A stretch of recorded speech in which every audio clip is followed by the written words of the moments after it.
할렐루야. 오늘도 참 감사한 하루입니다. 제가 있는 이곳과 여러분 계신 그곳에 우리 성령님 함께 하심을 믿고 감사드립니다. 오늘 말씀 한 구절 함께 읽으시고요. 성령님과 함께 시리즈 방언 기도에 대해 살펴보면 좋겠습니다. 말씀은 고린도전서 14장 39절 40절입니다. 몇 구절 중간중간 살펴볼 부분이 있긴 한데요. 일단 두 구절만 함께 읽겠습니다. 자막 보시면서 함께 읽겠습니다. 그런즉 내 형제들아 예언하기를 사모하며 방언 말하기를 금하지 말라. 모든 것을 품위 있게 하고 질서 있게 하라. 아멘. 함께 읽은 말씀을 중심으로 해서요. 친밀한 교제를 위한 방언 기도, 친밀한 교제를 위한 방언 기도, 이런 제목으로 은혜를 나누도록 하겠습니다. 방언의 은사를 받으셔서 기도의 즐거움과 기도의 은혜와 기도의 능력을 누리시는 성도님들이 참 많이 계십니다. 그런데 가끔은 비성경적이거나 반성경적이거나 혹은 우선순위를 뒤바꿔서 방언에 대해서 잘못 가르침을 주입을 받았거나 그리고 그것을 나 스스로가 잘못 적용하다가 하나님께서 예비하신 방언 기도의 은혜와 능력을 오히려 이렇게 제한적으로 누릴 수밖에 없는 상담들을 하게 됩니다. 그런 의미에서 오늘 방언 기도의 가장 큰 유익, 방언 기도의 가장 큰 유익이 무엇인지를 우리가 좀 포커스를 맞춰서 살펴보면 좋겠습니다. 또 분명한 사실은요, 방언의 은사는 모든 성도님들에게 하나님께서 주시기를 기뻐하신다 라고 말씀드리고 싶습니다. 제 이야기가 아니라 성경에서 그렇게 말씀하고 계시기 때문입니다. 물론 오늘날 신학자들 중에 어떤 목사님들 중에는 은사는 오늘날에는 더 이상 나타나지 않는다라고 배우시거나 그렇게 생각하시는 분들도 일부 계십니다. 그럼에도 불구하고 성령님께서 오늘날에도 병을 고치시고 우리에게 다양한 방식으로 말씀하시고 우리 인생과 삶을 인도하시며 방언의 은사도 성도님들에게 나타내 주신다라는 걸 인정하는 분들에게는 오늘 말씀이 조금이나마 더 방언 기도의 은혜를 풍성하게 누리시는 데 도움이 되실 줄 믿습니다. 고린도전서 14장에는 특별히 은사에 대한 설명들이 많이 나오는데요. 그 가운데서도 방언의 은사와 예언의 은사에 대해서 특별히 더 나누는 걸 우리가 확인할 수 있습니다. 그런데 여기에 우리가 함께 먼저 읽은 말씀 결론부터 보시면 아시겠지만 은사는 선하고 좋은 것이며 성도와 교회의 유익을 위한 하나님의 선물이다. 그런데 다만 이것이 성도의 마음대로 사용하면 안 되고 질서 있게 사용되어져야 한다라고 말씀하십니다. 그리고 단순히 질서만 말씀하신 게 아니라요. 품위까지 말씀하세요. 품위가 있어야 한다. 격이 있어야 한다. 격이 있어야 한다는 것이죠. 그 격은 내 인격이 아니라 예수님의 성품, 예수님의 사랑, 예수님의 격입니다. 그것을 저와 여러분이 은사에 활용해서도 보여줄 수 있어야 하는데 언의 은사를 통해서도 그 격을, 예수님의 격을 보여줘야만 한다는 것이죠. 고린도전서 14장 18절에 보시면요. 사도 바울 자신이 먼저 이렇게 고백합니다. 내가 너희 모든 사람보다 방언을 더 말함으로 하나님께 감사하노라. 사도 바울은 방언이 지혜 없게, 질서 없게, 품위 없게 사용되어지는 성도들을 향해 경고하고 올바르게 사용했으면 하는 마음으로 이 표현을 사용하고 사실 그들보다도 방언을 바울은 더 많이 말하고 기도로 사용하고 있다 고백하고 있죠. 또 고린도전서 14장 4절에 보시면요. 방언을 말하는 자는 자기의 덕을 세우고 라고 말씀하세요.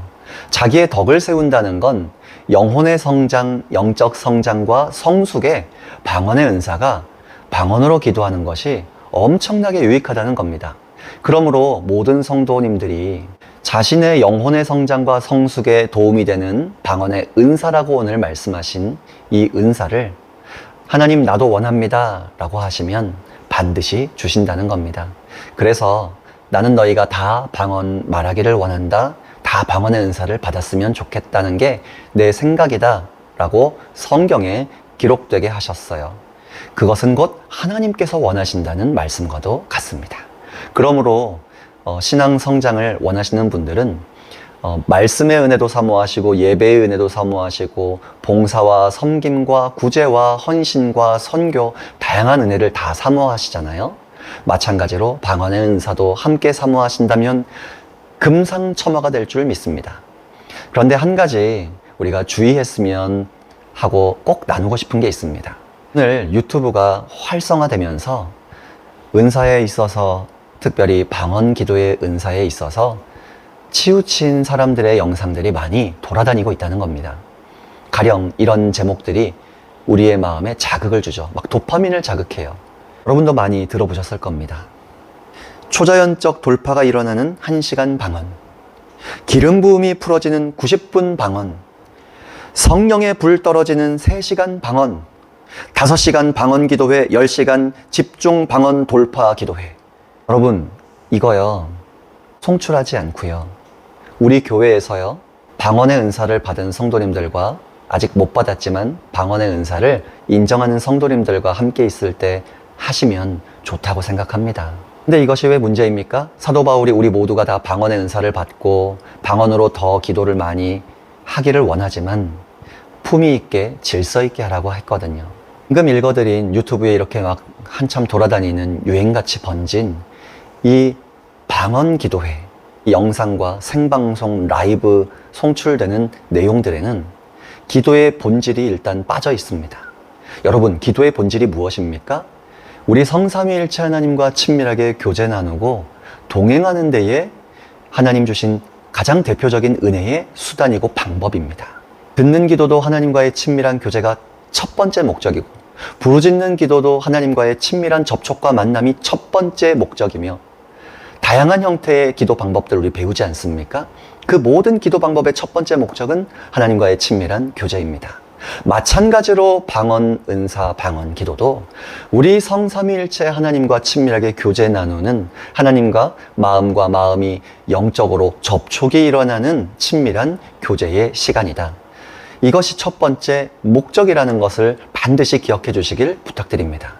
그런데 유튜브에 자극적으로 돌아다니는 도파민을 뿜어내게 만드는 제목들, 그런 기도회에는 이 첫 번째 단추 친밀한 교제를 싹 빼고 두 번째 단추부터 첫 번째 단추구멍에 넣게 만든다는 것이죠. 그러니 아무리 열심히 기도하고 때때로 응답도 받고 은사도 나타나지만 열매가 없고 품위가 없고 품격이 없어요. 그래서 바울이 다시 이렇게 경고하고 있는 겁니다. 고린도전서 14장 23절에 보시면요, 함께 보시겠습니다. 그러므로 온 교회가 함께 모여 다 방언으로 말하면 알지 못하는 자들이나 믿지 아니하는 자들이 들어와서 너희를 미쳤다 하지 아니하겠느냐. 우리 교회에 우리 성도님들과 감동을 주셔서 뜨겁게 부르짖어 기도하다가 방언으로도 기도하시는 성도님들이 계십니다. 그런데 믿지 않는 사람이나 처음 보는 사람이 교회 문을 열고 들어오면요, 우리 성도님들에게 미리 자주 알려드리고 안내하고 가르칩니다. 방언 기도를 멈추고 우리말 기도로 바꿔서 하시도록이요. 왜냐면 그 중에는 급해서 자기 교회가 멀어서 가까운 데서라도 주일 성수하거나 예배를 드리고 싶어서 들어온 분이 계시고요. 그런 분들 중에는 또 자기가 섬기는 교회 신앙이 방언의 은사를 적극적으로 사용하지 않는 교회이거나, 혹은 크게 기도하는 것도 좀 어려울 수 있는 교회이거나, 혹은 섬기는 교회 목사님이 이런 은사적인 부분에 있어서 동의하지 않는, 방언의 은사를 동의하지 않는 그런 목사님이실 수 있잖아요. 그런 분과 신앙생활을 하며 배우신 분이 우리 교회에 왔을 때 방금 바울이 경고한 것처럼 미쳤다 하지 않겠느냐라는 것이 오히려 하나님 보실 때 영광을 가리우고, 아직 이 영역에서는 방언의 은사를 못 받은 분, 혹은 방언을 거절하고 있는 분들은 그 영역에서는 신앙이 우리보다는 조금은 다르기 때문에, 혹은 부족할 수도 있기 때문에 불편할 수 있잖아요. 그런데 복음은, 그리스도인은 무엇을 실천하는 사람들입니까? 나보다 신앙이 어린 사람들에게 맞춰주는 사람들이에요. 내가 신앙이 이걸 경험했다고 좋다고 해서 저 사람도 지금 그걸 당장 이루고 성취하거나 체험해야 하는 건 아니거든요. 그들이 스스로 원하고 그들이 그것을 사모해서 추구할 수 있도록 기다려주고 배려해주고 돕는 것이 질서대로 하는 것이며 품위가 있는 예수님의 품격을 드러내는 교회의 성도님들의 모습이 될 줄 믿습니다. 하물며 이걸 교회 안에 믿지 않는 사람들이 한두 분, 뭐 몇 사람 이렇게 들어오는 것도 우리가 방언의 은사를 조심해야 한다면 유튜브는 믿지 않는 사람도 얼마나 많이 지나가다가 클릭해서 보고 그 제목을 읽고 생각을 할 수 있지 않겠습니까? 사입이구나, 이단이구나, 이런 데가 교회라면 내가 예수님 안 믿고 싶다, 그런 오해를 불러일으키지 않겠습니까? 고린도전서 14장의 바로 앞장 13장을 우리는 사랑장으로 배웠잖아요. 은사 사용에는요, 질서와 품위와 품격이 있어야 하는데 그 핵심이 사랑이라고 하시는 것이죠. 사랑으로 사용해야 한다는 겁니다. 그 사랑으로 시작해서 마지막에 절제하라고 하셨으니까 교회의 질서에 따라 배우신 대로 지혜롭게 절제하시면서 그렇게 사용할 때 우리 하나님께서 더 큰 영광을 받으실 줄 믿습니다. 오늘도 저와 여러분이 방언의 은사를 능동적으로 기쁘고 감사한 마음으로 사용하시면서 그 방언 기도로도 하나님과 친밀한 교제를 나누는 것이 첫 번째 목적이다라는 걸 인식하시고 은혜를 누리시면 좋겠습니다.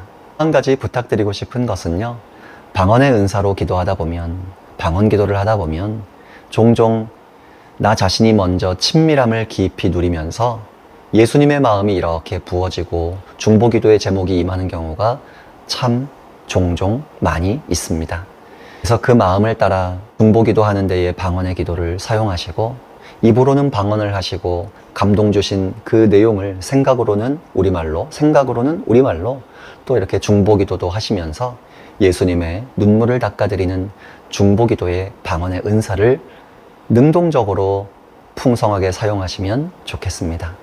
오늘 하루도 겸손히 성령님께 계속 말을 거시고 그렇게 예수님과 더 깊이 동행하시는 된 하루 되시기를 축복합니다.